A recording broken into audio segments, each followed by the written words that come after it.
Okay, so good afternoon.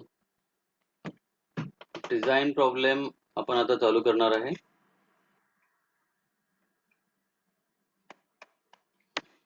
तर design problem आणि analysis problem मध्ये काय डिफरन्स आहे ते आपण मागच्या लेक्चर मध्ये बघितलेलं आहे. तर डिझाइन प्रॉब्लेम आपण पाहतोय रेक्टँग्युलर बीमचं. आता या डायग्राम मध्ये तुम्ही बघू शकता इथे ब्रिक वर्क आहे, ब्रिक वॉल आहे. इथे ही ब्रिक वॉल आहे आणि या ब्रिक वरती हा बीम जो की रेक्टँग्युलर बीम आहे तर तो सपोर्टेड आहे. त्याचा स्पॅन किती आहे? तर स्पॅन हा सेंटर टू सेंटर दिलेला आहे 8000 mm किंवा 8 मीटर म्हणू शकतो आपण त्याला.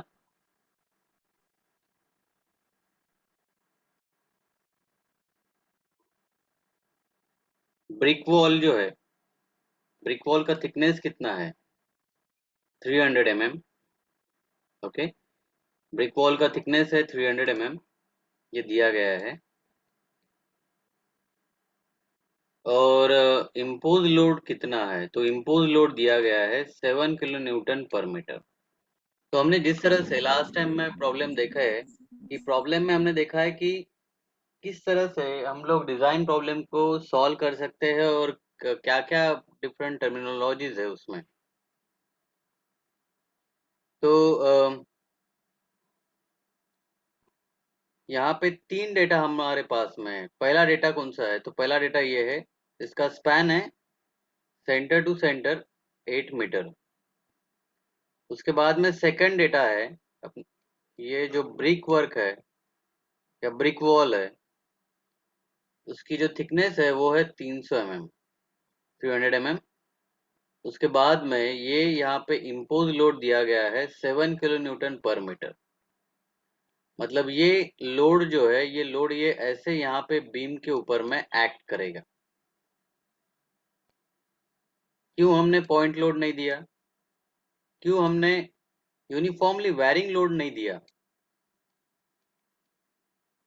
क्या डिफरेंस है?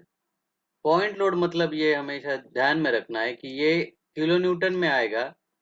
इसका कुछ तो भी डिस्टेंस दिया रहेगा कि एक यहाँ से लेकर यहाँ पे एक 3 मीटर के इंटरवल पे यहाँ पे पॉइंट लोड एक्ट कर रहा है। लेकिन यहाँ पे दिया क्या गया है हमारे पास में, इम्पोज लोड है किलो न्यूटन पर मीटर। मतलब ये क्या है, ये यूडीएल की तरह से एक्ट करेगा यहाँ पे 7 किलो न्यूटन पर मीटर। ये क्या है, लोड है यहाँ पे। तो 8 मीटर पहला पार्ट। ब्रिक वॉल की थिकनेस कितनी है, 300 mm। यहाँ पे लोड कितना है, तो लोड है यहाँ पे 7 kilo newton per metre. This is the load 7 kilo newton per metre.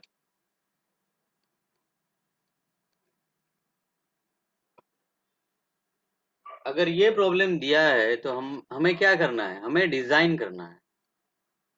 Design करना मतलब क्या करना, तो ये अगर बीम का क्रॉस सेक्शन है, क्रॉस सेक्शन मतलब क्या, कि सपोज कि ये बीम को अगर हम यहाँ से देखते हैं इस तरह से, तो हमें दिखाई देगा, क्या दिखाई देगा, यहाँ पे एक बीम है। ये बीम के बॉटम साइड में कुछ तो भी रेनफोर्समेंट रहेगा, टॉप साइड में कुछ तो भी नॉमिनल रहेगा या तो फिर रिक्वायर्ड रेनफोर्समेंट रहेगा।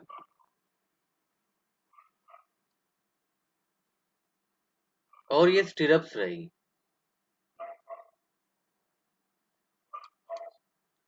फिर इसकी विड्थ कितनी है, इसकी डेप्थ कितनी है, ये एएसटी कितना रहेगा,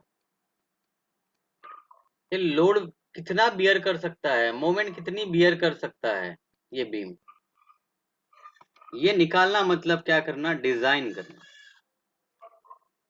बी डी एएसटी, इसका मोमेंट, ओके। ये निकालना मतलब क्या करना, डिजाइन करना। हमें ऐसा नहीं बोला है कि यहाँ पे कंक्रीट करना है, कंक्रीट का कितना प्रोपोर्शन में सीमेंट सैंड और एग्रीगेट रहेगा ये भी नहीं हमें करना है, ठीक है। हाँ, लेकिन उसका ग्रेड हमें डिसाइड करना है, कौन से ग्रेड का कंक्रीट इसमें रहेगा ये हम डिसाइड करेंगे। M20 रहेगा या M25 रहेगा ये हम डिसाइड करेंगे। कौन से ग्रेड का स्टील हमें देना है इसमें, तो ये हम डिसाइड करेंगे। Fe415 न्यूटन पर mm² उसकी टेंसाइल स्ट्रेंथ, स्टील की टेंसाइल स्ट्रेंथ कितनी है, 415 न्यूटन पर mm²। कंक्रीट की कॉम्प्रेसिव स्ट्रेंथ कितनी है? 20 न्यूटन पर mm स्क्वायर। यह हमें देखना है, ये अप्लाई करना है या नहीं। तो ये डिजाइन करना मतलब ये सब चीजें जो है इसमें आनी चाहिए। ये जो चीजें हमने यहाँ पे डिस्कस किया है तो वो सब चीजें यहाँ पे आनी चाहिए कि उसका बीम का विड्थ, बीम का डेप्थ, उसमें कितना एएसटी रहेगा। एएसटी निकालने के पहले हमें मोमेंट भी निकालना है। उसके बाद में डायमीटर ऑफ बार कौन सा रहेगा, ग्रेड ऑफ कंक्रीट कौन सा रहेगा, ग्रेड ऑफ स्टील कौन सा रहेगा। ये सब चीजें हम जब तक नहीं करेंगे तब तक डिजाइन नहीं होगा। तो इसे बोलते हैं डिजाइन करना। ओके, ये अभी आप सबसे पहले डिजाइन प्रॉब्लम लिख लीजिए। मैं आपको 2 मिनट देता हूँ, शॉर्ट में लिखे कुछ तो भी एक प्रॉब्लम का डायग्राम निकालिए और डिजाइन करना मतलब क्या करना है हमें वो भी आप देखिए।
तो यहाँ पे सोचते हम लोग कि यहाँ पे मैं समझता हूँ, सॉरी, कि आपने ये डायग्राम ड्रॉ किया है।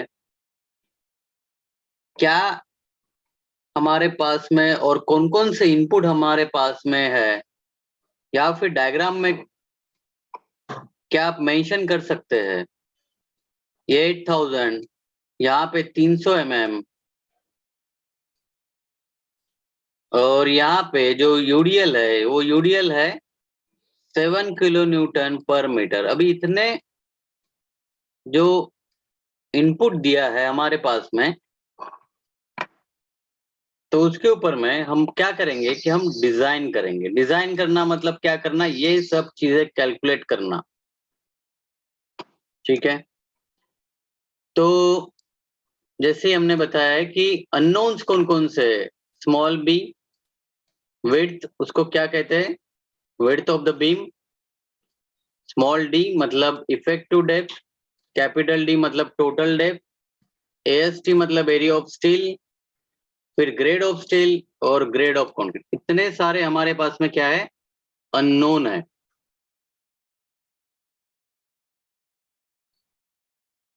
अब ये सिर्फ अननोन हमें कैलकुलेट नहीं करना है, हमें ये भी चेक करना है कि ये आईएस कोड जो है, आईएस कोड आईएस 456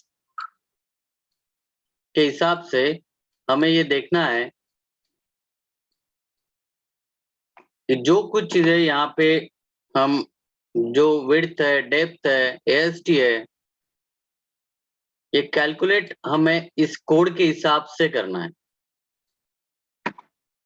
कुछ चीजें हम अजम्पशन भी कर सकते हैं, अज्यूम भी कर सकते हैं, और अज्यूम करने के बाद में अगर हमें रिवाइज करने का काम पड़ता है तो रिवाइज भी करना पड़ेगा।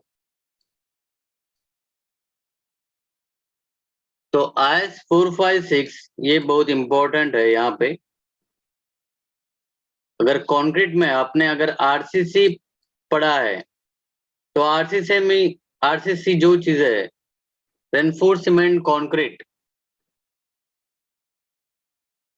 ये सब पार्ट या उसका थोड़ा बहुत पार्ट आपने आरसीसी 1 ये सब्जेक्ट में पढ़ा है।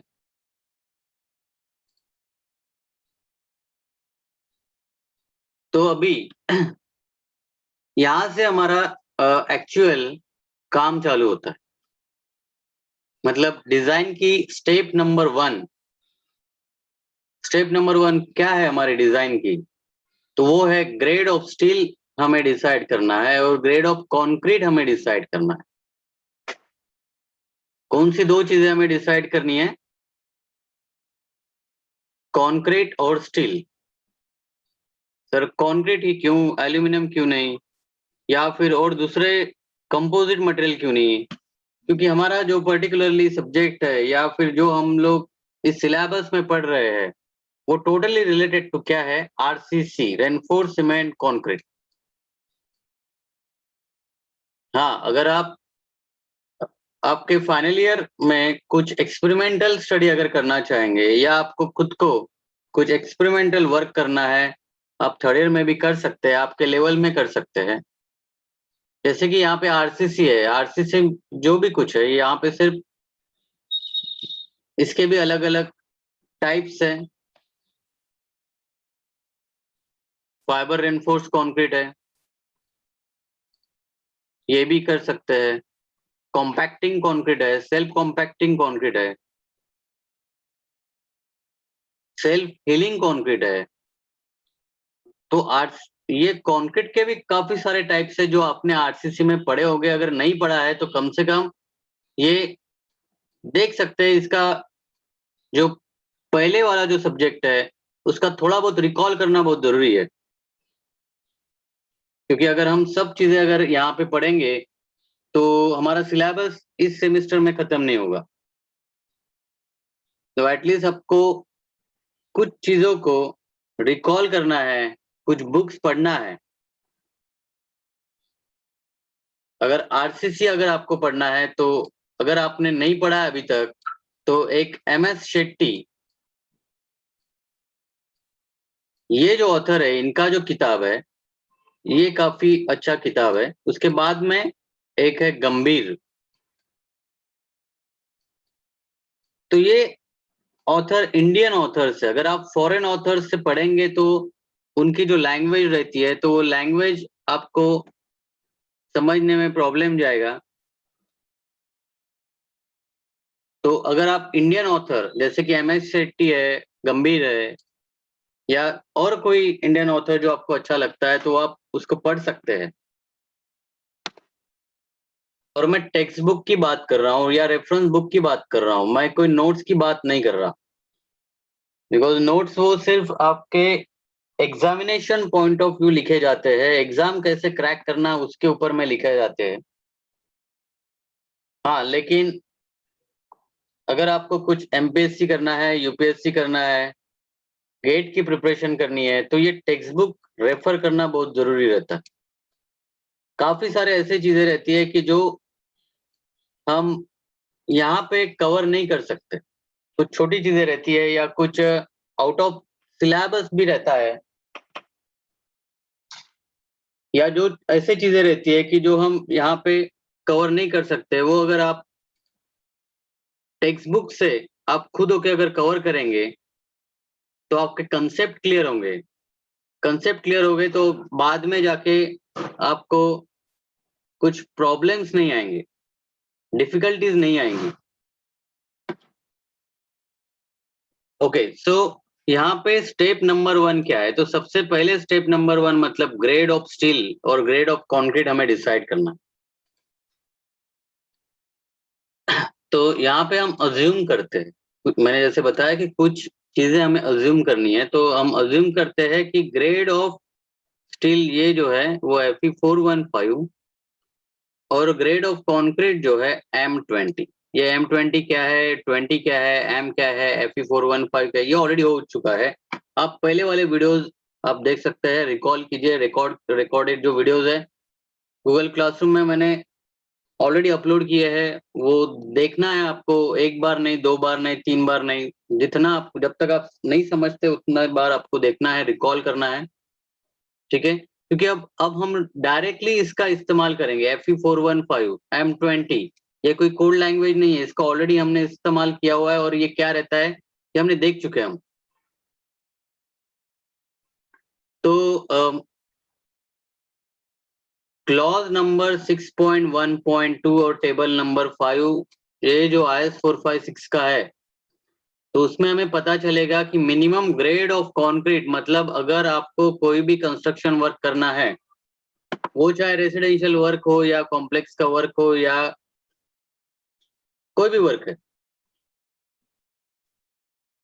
जनरलाइज्ड इसमें, तो मिनिमम ग्रेड ऑफ कंक्रीट ये M20 होता है। कौन से कंडीशन में? लेकिन माइल्ड एक्सपोजर के ऊपर में, या फिर हम बोल सकते हैं कि ड्यूरेबिलिटी रिक्वायरमेंट। माइल्ड एक्सपोजर मतलब जो नॉर्मली, जैसे कि जो हम अमरावती में या फिर जो सिटीज में जो कुछ कंस्ट्रक्शन होता है, रेसिडेंशियल एरियाज में जो कंस्ट्रक्शन होता है, तो उसके लिए हम बोल सकते हैं कि ये माइल्ड एक्सपोजर है। एक्सपोजर के भी अलग अलग टाइप्स है, ठीक है? तो माइल्ड एक्सपोजर के कंडीशन में हम M20 ग्रेड ऑफ कंक्रीट, ये मिनिमम ग्रेड ऑफ कंक्रीट है, कंक्रीट की स्ट्रेंथ कम से कम 20 न्यूटन पर mm² आनी चाहिए, ऐसा समझ के हम क्या कर रहे हैं, उसका ग्रेड डिसाइड कर रहे हैं। उसके बाद में अभी ये सेकंड स्टेप नंबर 2 क्या है? Effective span. उसको अगर डिनोट करना है तो हम डिनोट कर सकते हैं L effective, LEFF। Effective span कैसे कैलकुलेट करना है, ठीक है? इफेक्टिव स्पैन क्यों हमें कैलकुलेट करना है? कोई भी स्पैन लिया तो नहीं चलेगा क्या? पर ये IS कोड के हिसाब से रहता है, और जैसे कि यहाँ पे दिया है ये 8 मीटर का जो स्पैन है वो है सेंटर टू सेंटर डिस्टेंस दिया है। यहाँ पे कितना है? Centre to centre. ये inner edge to inner edge नहीं है, या outer edge to outer edge भी नहीं है। ये कौन सा डिस्टेंस है? ये सेंटर टू सेंटर डिस्टेंस दिया है। तो IS कोड का कहना है कि अगर आपको इफेक्टिव स्पैन, मतलब ये स्पैन को लेके आपको डिजाइन वर्क चालू करना है, तो हम लोग कैसे चेक करेंगे? तो चेक करने के लिए 2 कैटेगरीज है। हमें चेक करना है कि इफेक्टिव स्पैन जो है वो कैलकुलेट करना है सबसे पहले clear span plus effective depth. Effective depth हमने ऑलरेडी देख चुके हैं। हम इफेक्टिव डेप्थ में फिर से शॉर्ट में बता देता हूँ। ये अगर बीम है और यहाँ पे रेनफोर्समेंट है, रेनफोर्समेंट का सेंटर लाइन अगर आप ड्रॉ करते हैं, तो ये आउटर एज से ये सेंटर लाइन ऑफ रेनफोर्समेंट, ये मतलब हो गया effective depth small d। Outer edge to outer edge, top और बॉटम, ये हो गया कैपिटल D। ऐसा इसका डिफरेंस रहेगा। तो ये स्मॉल d जो है, स्मॉल d मतलब ये इफेक्टिव डेप्थ आपको लेना है।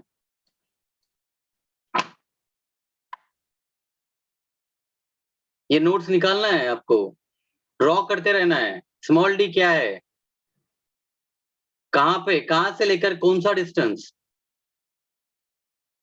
कैपिटल D और स्मॉल d में क्या डिफरेंस है। पर ये बचा हुआ, इसको क्या बोलेंगे? इसको कवर बोलते हैं हम लोग, D'।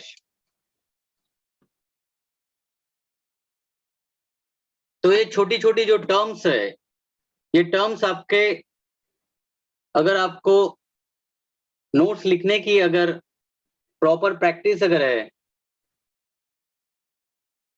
तो आगे चल के आपको कोई भी डिफिकल्टी नहीं आएगी।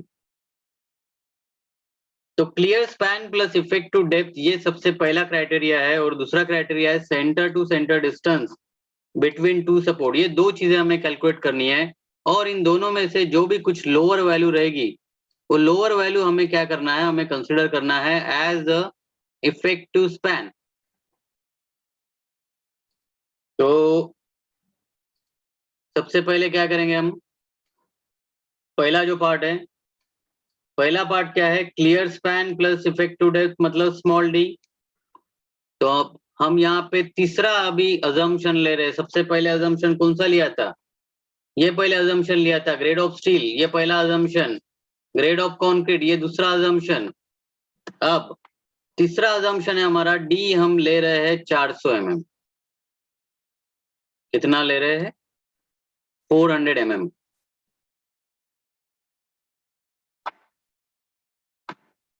ठीक है। अब ये जो है 400 mm हम, अगर हमने डिसाइड किया है, अज्यूम किया है, अब यहाँ पे क्लियर स्पैन कैसे कैलकुलेट करेंगे।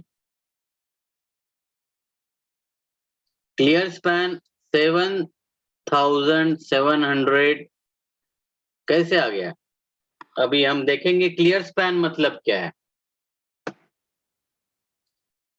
अब ये जो यहाँ पे इनर टू इनर डिस्टेंस है, ये मतलब होता है क्लियर स्पैन। अभी हमारे पास में ब्रिक वॉल है, ब्रिक वॉल, और ये सेंटर टू सेंटर डिस्टेंस, ये हो गया सेंटर टू सेंटर डिस्टेंस। और ये ब्रिक वर्क की विड्थ कितनी है, थिकनेस कितनी है, तो 300 mm है।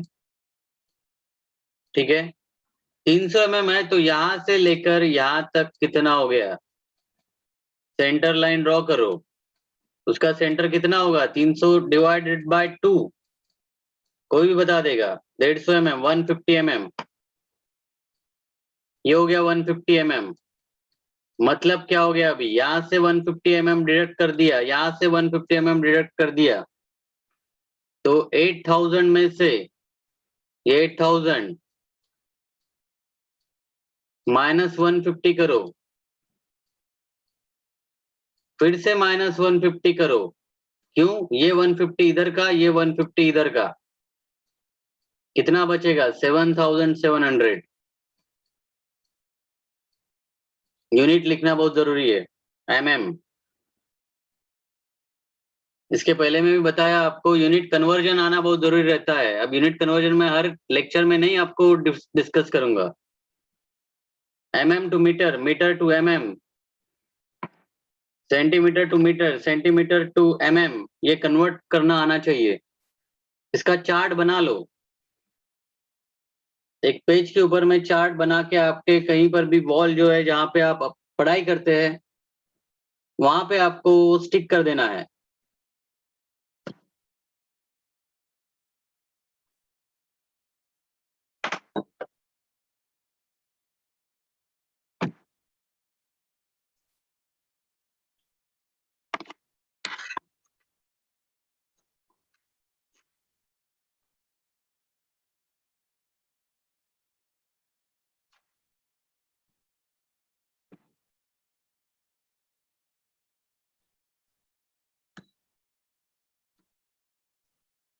तो अभी हमने यहाँ पे देखा है कि 7700 का कैलकुलेशन कैसा हुआ है। तो ये हो गया हमारा क्लियर स्पैन।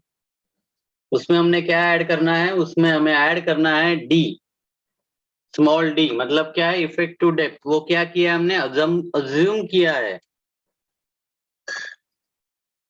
अब नेक्स्ट जो है, centre to centre distance between two support, वो ऑलरेडी दिया है, वो कितना है, 8000 mm, ये ऑलरेडी प्रॉब्लम में दिया गया है। 7700 प्लस 400, ये कितना हो गया, 8100 mm। अब हमें क्या चेक करना है, इस दोनों में से लोअर कौन है, 8000।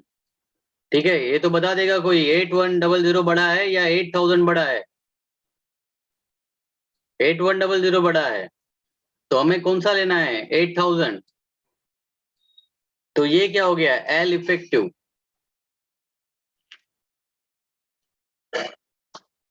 व्हाट इज एल इफेक्टिव,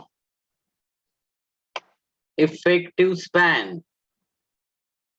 ये ध्यान में रखना है, एक एक टर्मिनोलॉजीज हमारे एक एक लेक्चर में जैसे जैसे आती है, वो अगर आपको नहीं समझ में आती है तो आप लेक्चर, पहले वाला लेक्चर देख लो, उसमें दिया गया रहता है। नहीं समझ में आ रहा है, उसका नोट्स बनाओ, पढ़ो उसको। तो एल इफेक्टिव हो गया ये। अब थर्ड स्टेप,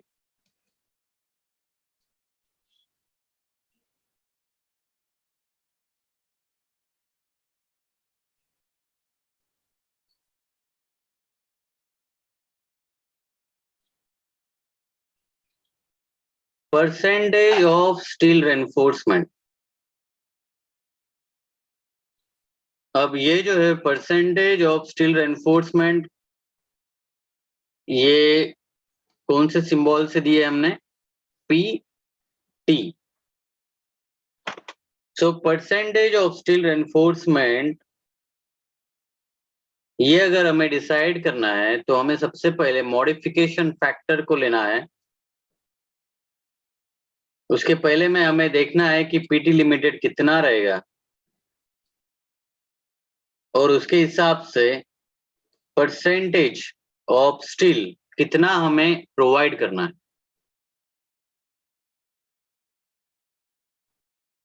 तो ये हमें याद रखना है कि normally 75 to 80% of PT limit, कितना? 75 to 80% of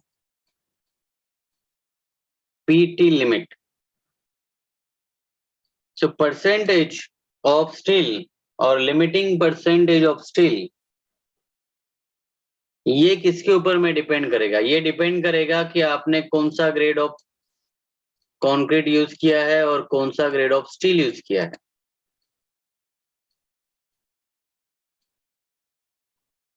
मोस्टली ये ध्यान में रखें कि M20 एंड Fe415 ये दोनों हम एक साथ जब भी यूज करेंगे तो पीटी लिमिट कितना रहेगी? 0.96। कितना है? 0.96। ये टेबल भी हमने इसके पहले में देखा हुआ है, लेकिन अभी अभी के तौर पे या अभी फिलहाल के लिए अभी आपको क्या याद में रखना है, तो ये 0.96 ये लिमिट आपको याद रखनी है पीटी लिमिट की। 0.96 किसके ऊपर में डिपेंड करेगा? ग्रेड ऑफ कंक्रीट और ग्रेड ऑफ स्टील।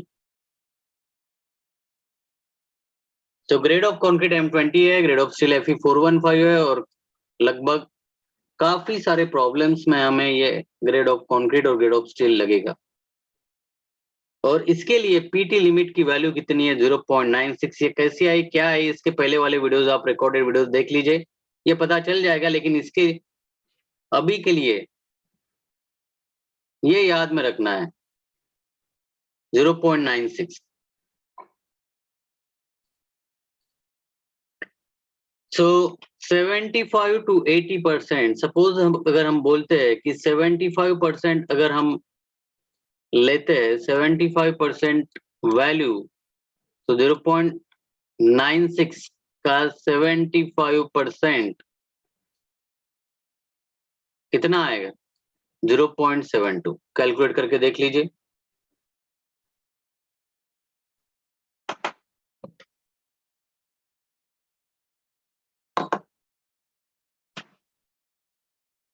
कैल्सी होना चाहिए आपके पास में, कैल्सी होना चाहिए, या तो फिर मोबाइल में कीजिए या लैपटॉप में कीजिए, एक्सेल में कीजिए। ये जो वैल्यू है, ये वैल्यू, हाँ अगर कोई मैथमेटिकल चैंपियन अगर होगा तो वो डायरेक्टली कैलकुलेट कर लेगा, लेकिन बहुत से लोग, हार्डली एक या दो ऐसे लोग हो सकते हैं जो डायरेक्टली कैलकुलेट करेंगे, लेकिन बाकी लोगों को तो मैथमेटिकली कैल्सी से सॉल्व करना है इसको। अगर आप वो कैटेगरी में आते हैं कि डायरेक्टली इसको कैलकुलेट कर सकते हैं तो अच्छी बात है। तो 75% ऑफ 0.96 कैलकुलेट कीजिए और इसका आंसर 0.72 आता है या नहीं चेक कीजिए। तो ये 0.72 आना चाहिए। ये हो गया हमारा परसेंटेज ऑफ स्टील रेनफोर्समेंट कैसे कैलकुलेट किया? 75 to 80% कितना भी ले लो पीटी लिमिट का। तो पीटी लिमिट मैंने बताया M20 और FE415 के लिए, जो कि हम मोस्टली हम लोग इसको ही लेंगे। अगर कभी M25 रहता है या FE500 रहेगा तो उसके लिए अलग वैल्यू रहेंगी पीटी लिमिट की, वो हम देखेंगे जब जब प्रॉब्लम आएगा तब उसके हिसाब से। तो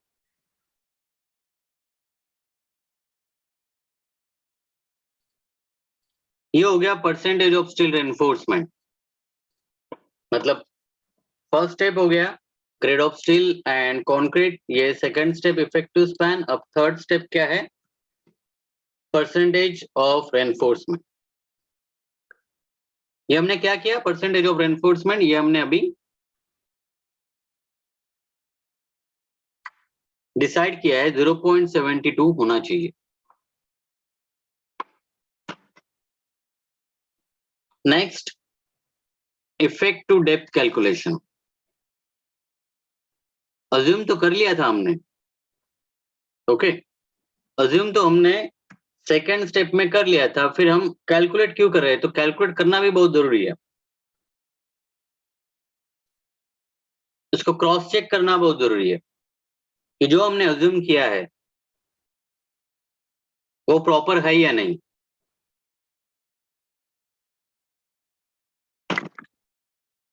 तो इफेक्ट टू डेप्थ से लेके इसका आगे वाला स्टेप जो है, या ये स्टेप हम नेक्स्ट लेक्चर में कवर करेंगे। अभी हम यहाँ पे स्टॉप करते हैं बिकॉज ऑफ टाइम रिस्ट्रिक्शन की वजह से, ठीक है। तो ध्यान में रखना है जो जो स्टेप्स यहाँ पे होती है, जो भी कुछ छोटी स्टेप, बड़ी स्टेप, डायग्राम, ये सब आपके इसमें एज अ नोट्स होना चाहिए। खुद का एक नोट्स बनाओ और बुक्स भी पढ़ना है।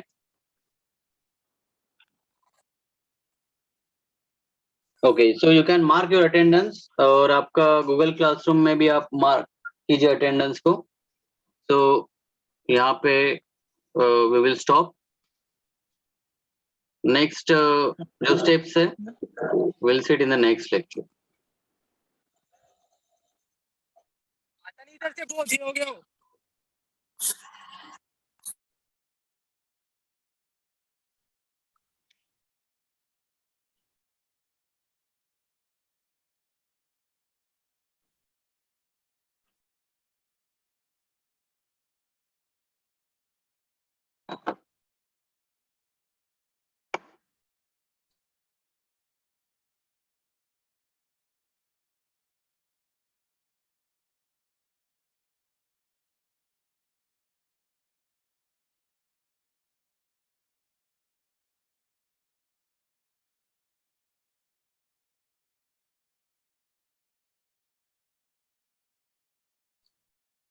यस, किसके भी जो भी कुछ डाउट रहेंगे, वो डाउट अगर आप यहाँ पे मैसेज कर सकते हैं, चैट बॉक्स में डाल सकते हैं, या तो फिर गूगल क्लासरूम में कीजिए, या तो फिर डायरेक्टली मेरे नंबर पे व्हाट्सएप भी कर सकते हैं। मैं नंबर मैं चैट बॉक्स में लिख रहा हूँ, यहाँ पे आप व्हाट्सएप कर सकते हैं।